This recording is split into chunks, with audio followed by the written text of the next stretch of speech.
Hello po, good morning. Good morning, good morning.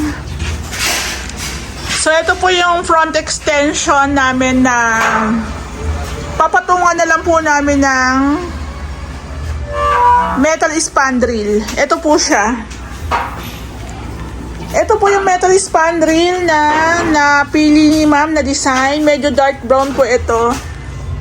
Ayan. So, ito po yung sinasabi ko sa inyo na metal siya. So, i-consider nyo kung mainit. Pero ang kagandahan naman po kasi is hindi tayo makakita ng mga ganitong mga dugtungan na puputok o magkakaroon ng mga crack lines. Ayan po.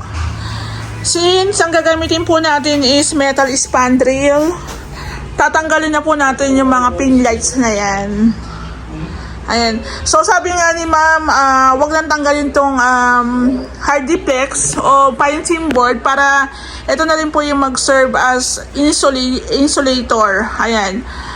So, sabi nga ni ma'am is diskartehan na lang po daw ni Kuya Ray. Ayan po. So, naka-ready na siya. Ito po, metal spandrel tsaka yung PVC panels na gagamitin namin sa loob is umabot po siya ng 30k plus. Ayan. So, mas ina-advise na rin po talaga namin na metal spandrel. Kasi kung mapapansin nyo, ito po kung alam nyo lang, anak ko, ang dami na po namin napahid na flat na pintura dito. Tapos ayan nga, worst, bumubuka rin po talaga yung mga dugtungan. Corner kasi si ma'am. Ayan. So, yung init talaga nandito sa unit ni ma'am. Talagang possible talaga. Pero ang kagandahan po nito, since ulan ng ulan, wala naman po siyang leaks dito sa may pinaka-kisame. So, abangan niyo po sa mga susunod na araw, i-install na rin po ito ni Ray. Nila Ray, ayan. So, ito nga po pala, share ko lang. Ito po yung dating tiles dun sa taas. Ayan o. Tinanggal po namin lahat ng tiles sa taas.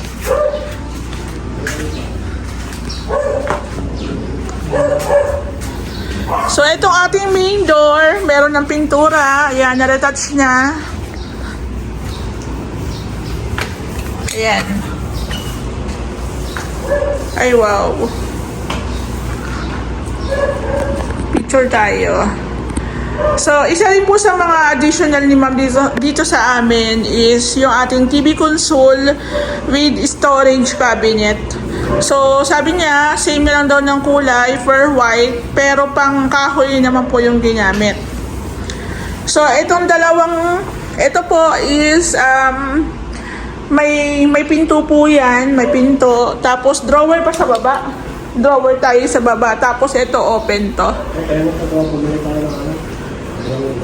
Drawer, oo nga, wala na tayong ano doon. Tapos lalagyan din po natin to ng fluted panels na gusto nila medyo parang highlights. Ayan. So maganda rin po talagang i-tiles natin to.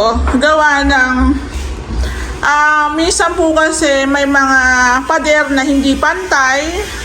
Minsan naman sa mga SF nagkakaroon po siya ng leaks. So, mas maganda po meron tayong tiles dito kahit plain lang. Kung ayaw nyo na may design, kung gusto nyo may design, pwede rin naman po yung may ganyan. So, ito po yung ilalim ng hagdan, baba ng hagdan. Meron din po tayo ditong fluted panels. Ayan. Lalagyan pa daw yan ng parang shelves dito. Tapos pinto na. Oo. Kumbaga, may pinto yan. Nilagyan lang ng patungan. Parang gano'n. So, hatian mo na lang kung hanggang saan. So, sakto to. Kasi si mama bro, di ba? Minsan meron tayong mga balikbayang box. So, sakto na yan dito sa baba. So, pinapalagyan lang ni ma'am ng pinaka-partition. Tapos, saraduhan na lang. Ayan po. So, yung pinatimpla po namin pintura is pangkahoy. Kung gusto nyo yung pintura namin dito, fur white po yan. Fur white. Ayan. Minsan kasi may mga client ka na ayaw ng puti lang. Di ba? Ayaw ng puti. Gusto nila medyo may konting touch. Ayan po. Tapos ano na po pala kami, cleaning. Naglilinis na rin po pala dito. Linis na rin. Ito, hindi pa po ito nakakabit. Hindi pa po na nakakabit. Ayan. So, naglilinis na rin po ang team dito. Abangan nyo po yung pina-order sa akin ni ma'am dito na bathroom mirror. Ang ganda. May shelf siya tapos may ilaw. Buti na lang may saksakan. Buti na lang po may saksakan. Kasi kung may ilaw po yung ating bathroom mirror, dapat po dito lang nakaabang. Pero parang kaya naman po. Kung hindi, dudugtungan na lang. Ayun. So, buti na lang nagpalagay ako. Ma'am, ito na nga po pala. Pinaghiwalay po namin yung exhaust. Tapos yung pin lights mo. Ayan, hiwalay. Tricolor. Tapos meron na rin po tayong pintura yung cornisa natin. Ayan. Since ma'am, ulan ng ulan, wala naman tayong leaks dito. Ayan po. Ito po yung PVC panels na gagamitin namin dito. Ayan. So, ang kagandahan din po kasi sa PVC panels, kahit mabasa, kahit po mabasa, wala tayong pipinturahan na i-retouch. Hindi tayo mag-aalala na yung mga dugtungan is puputok o magkakaroon ng crack lines. Kaya yun din po talaga yung kagandahan ng PVC panels. Kung hindi ako nagkakamali, parang nauna po yata kami gumamit nito dito sa Lumina. Ayan. Tapos abangan din po natin yung aluminum cabinets. Malapit na rin po yan kasi pinapagawa na rin ni ma'am. Ayan. Ito yung ano ni ma'am. Ito yung bar counter. Ayan. Tricolor po yan. Ayan. Yung kanyang pendant. Ang ganda. Diba? So, linis-linis na yung bintana. Nung nakaraan, yung bintana natin. Ayan. Wala pang pintura. Tapos, lilinisan na rin po yan. Dito sa taas, cleaning na rin po kami. So, meron po tayong ilalagay dito. Remind ko lang po kayo. Hintay na lang po. Ayan. Halos okay naman na. Yung pinto po pala natin dito, yung isang pinto, is na-install na ni Ray. Ayan. So, sabi ko nga po sa inyo, ito po yung unit na meron na siyang partition sa taas, meron na din siyang tiles. So, meron dito mga materials na pwede pa namin ma-recover. Ayan. Katulad po ng pinto na to, hindi na po kami bumili. So, ito po, lilinisan. Tapos, i-retouch po yan. Ayan, o, diba? Tapos, itong isang pinto na rin. Tapos, sapaltan na lang po natin siya ng lock set.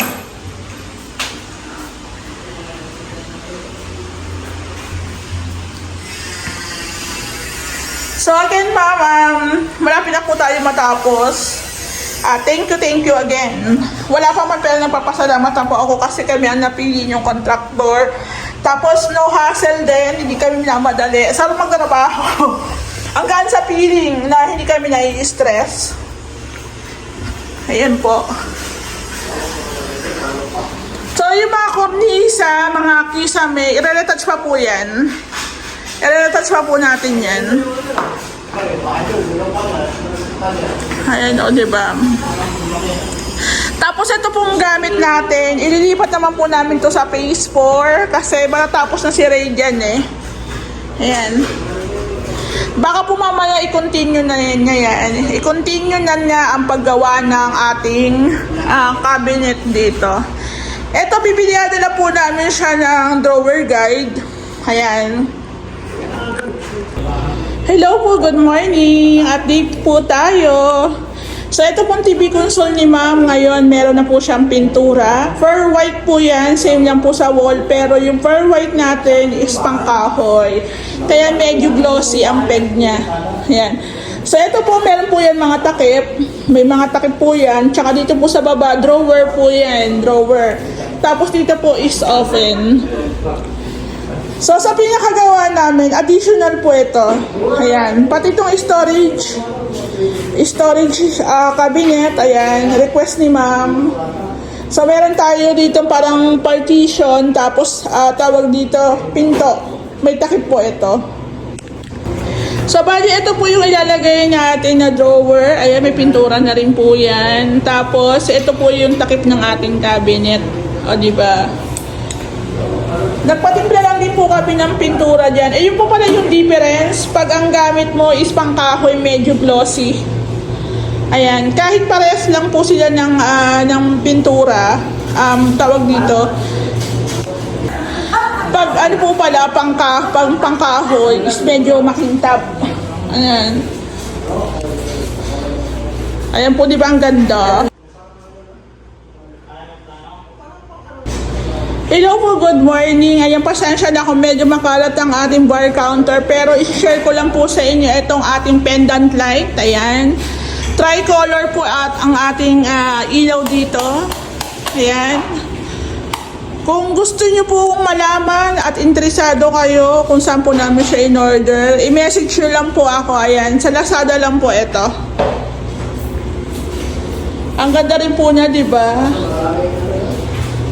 So, ano nyo guys, sa Lazada lang kahit online, okay din naman. Di ba? Kahit sabi kong pan-temporary lang na gamit, pwede na po yan. Ayan, ang ganda oh. Message nyo lang po ako para ma-share ko po yan sa inyo. Ganda, diba?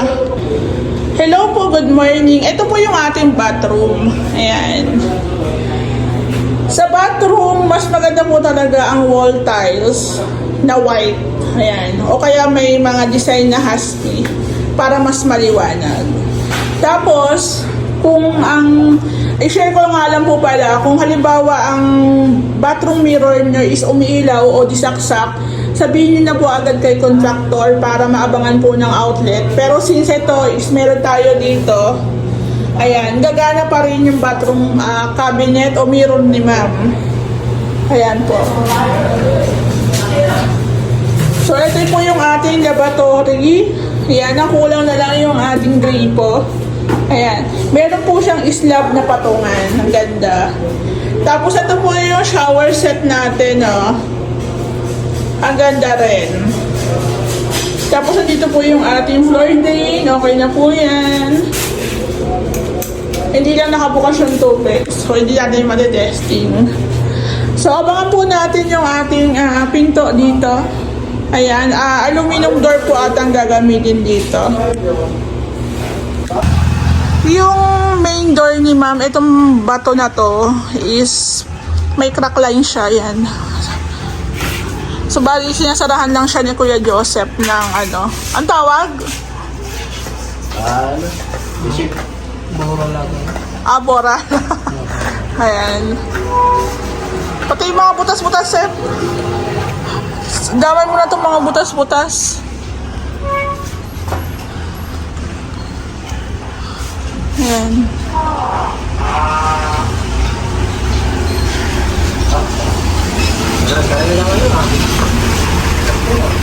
Kaya kuha na mo yan ng ano, salamin. Meron pa ba tayo dito? Meron ta? Sa phase 4. Oo. Sama ka ba sa Bulacan? Sama ka ba sa Bulacan? Saan mo lang? Ako rin naman. Kahit saan daw. Kaya ni ano yun, kaya ni Jason yun. Batak na batak yun eh. Hataw na hataw eh, parang hindi na papagod eh. Ayan.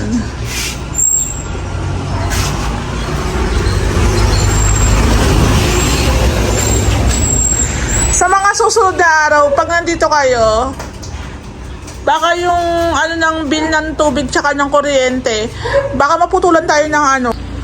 Hello po, magandang hapon. Ang ganda na. Ayan o. Yung aming deco stone po is nalagyan na siya ng sealer. Ayan. Pintura na tayo. Ayan. Ang ganda. Ayan. Tapos yung kisame nga po pala namin dito sa may front extension, pinatungan po namin siya ng metal spandrel. So bali nagpa-additional si ma'am ng pag-i-install po ng metal spandrel. Ayun nga po ang napagkasunduan gawa ng ang init po dito sa may front extension ni ma'am is mula umaga hanggang hapon nakatutok po ang araw. So talagang nagpuputukan po talaga yung pine seam board. So, good decision na pinahabol na lang po ni ma'am yung metal spandrel para rin po sa magandang kakalabasan po ng renovation natin dito. So, bali, medyo nadoblehan po tayo ng gastos. Kaso, yun nga po, mas mahaba o mas medyo pang matagalan po na solusyon ang gawa po namin dito sa unit ni ma'am. Ayan. So, mas maganda po yung metal spandrel. I-consider nyo na lang po yung init, pero since ito po is nasa labas, nasa front extension po tayo, ang hangin naman po is labas-pasok. Tapos dito rin po pala sa may kitchen area, ayan, pinahabol din po ni ma'am na malagyan din po ng PVC panels na plain white. So ito po is naka-pine seam board din po ito. So yun din po ang problema namin, yung mga dugtungan po kasi ng pine seam board. So baka po mga 1-2 buwan pa lang is makita na po natin yung crack lines. Ayan. So iniiwasan po namin yung ganung hindi magandang tingnan. So mas advice na rin po talaga namin sa Rehouse Makeover ang PVC panels para medyo tatagal. Ayan, kung magkaliks naman po, wala naman po magiging problema. Wala naman pong pintura na mababakbak o lolobo. Ayan po yung kagandahan ng paggamit natin ng PVC panels. So, bali, ito na po yung update sa bathroom ni ma'am. Ayan, na-install na po ni Ray yung ating bathroom mirror with shelves. Ayan, ang ganda oh. May pailaw din po ito. Ayan po. So, bali, ito po sa Lazada ko lang po yan in order. Kung interesado kayo, again, pwede ko po ma-share yan sa inyo. I-message lang po ako o kaya mag-comments po kayo dyan sa ating comment section. Ayan. Nasa 3,000 plus po ito kasama po yung shipping fee. Ayan, ang ganda. So, pag ganito po yung gusto nyo ipa-install na accessories, kailangan nakaabang na yung ating outlet sa likod, 'di ba? Para gagana po yung ating ilaw. Ayan. Yung lavatory, okay na. Yung gripo, okay na. Naka-tricolor po tayo na pin lights dito sa bathroom ni ma'am. Ayan. So, konti-konti na po nakukumpleto. Pinto na lang po ang kulang.